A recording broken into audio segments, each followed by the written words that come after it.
வந்து பார்த்திங்கன்னா உங்களது ராசி அதிபதி சுக்கிரன் வந்து பார்த்திங்கன்னா 11 நல்ல லாபங்கள், திடீர் லாபங்கள், திடீர் அதிர்ஷ்டங்கள், ஒரு விபரீத ராஜயோகம்ன்றது வந்து பார்த்திங்கன்னா இப்போ வர்றதுக்கான சூப்பராக யூட்டிலைஸ் பண்ணிக்கிங்க.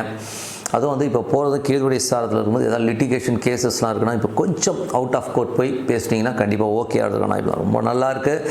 அதுக்கப்புறம் உங்களது 2 மற்றும் 7ஆம் அதிபதியான செவ்வாய் உங்கள் ராசியில் இருக்கும்போது திருமணம் கைகூடி வர்றதுக்கான வாய்ப்புகளாக இருக்குது. இப்போ உட்காந்து பேசும்போது திருமணம் கைகூடி கொஞ்சம் சுபமாக முடியறதுக்கான வாய்ப்புகள் கொஞ்சம் கவனமாக ட்ரை பண்ணுங்கள், கண்டிப்பாக கிடைக்கிறதுக்கான வாய்ப்புகள் ரொம்ப நல்லாயிருக்கு. அதுக்கப்புறம் பார்க்கும்போது உங்களது 3 மற்றும் 6ஆம் அதிபதியான குரு 9இல் இருக்கும்போது வேலையில் நிறைய பிரயாணங்கள், வெளியூர், வெளி மாநிலங்கள், வெளிநாடு பிரயாணம் பண்ணுறமான விஷயங்களை நிறைய கொடுக்கும். நிறைய மாற்றங்கள் வேலையிலும் வந்து நிறைய சேஞ்சஸ் இருக்கிற மாதிரி ஃபீலிங் கண்டிப்பாக கொடுக்கும்.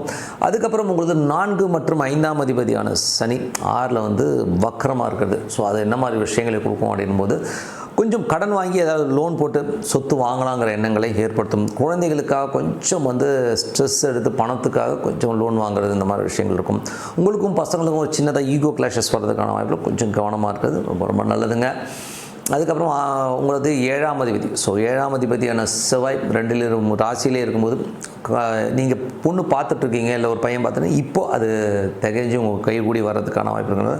கண்டிப்பாக முயற்சி பண்ணுங்கள், கண்டிப்பாக கைகூடி வர்றதுக்கான வாய்ப்பு ரொம்ப நல்லா இருக்குது. ஸோ அதுக்கப்புறம் பார்க்கும்போது உங்களது 8ஆம் அதிபதி 11இல் இருக்கும்போது ஒரு விபரீத ராஜயோகங்களை அள்ளித்தரதுக்கான வாய்ப்புகளும், மனைவியால் நல்ல லாபங்கள், பெண்களால் நல்ல லாபங்கள் ஆண்களுக்கு. ஸோ அது மட்டும் இல்லாமல் இப்போது முடியாதுன்னு நினச்சிருந்த ஒரு நல்ல ஒரு விஷயங்கள், இழுத்துக்கிட்டே இருந்த ஒரு விஷயங்களும் கைகூடி வர்றதுக்கான வாய்ப்பு இருக்கிறனால இப்போது நீங்கள் வந்து கிளியர் பண்ணிக்கிறதுக்கான ரொம்ப சிறப்பு. 9ஆம் அதிபதி வந்து 12இல் இருக்கும்போது நிறைய பிரயாணம் பண்ணுறமான விஷயங்கள் இருக்கும். நிறைய வந்து அப்பா சம்மந்தமான விஷயங்களுக்காக கொஞ்சம் செலவு பண்ணுறது, இந்த மாதிரி விஷயங்கள்லாம் இருக்கும். வெளிநாடு பிரயாணங்கள், மேற்படிப்புக்காக கொஞ்சம் பிரயாணம் பண்ணுறமான விஷயங்கள் நிறைய இருக்குங்க.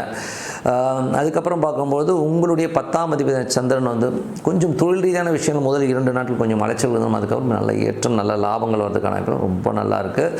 அதுக்கப்புறம் 11ஆம் அதிபதி சூரியன் 12இல் இருக்கும்போது நிறைய லாபங்கள் வந்து அதுக்கான செலவு உடனே வரும். என்னடா அது எவ்வளோ சம்பாதிச்சாலும் 10 மடங்கு வெற்றியை கண்டிப்பாக ஏற்படுத்தும்.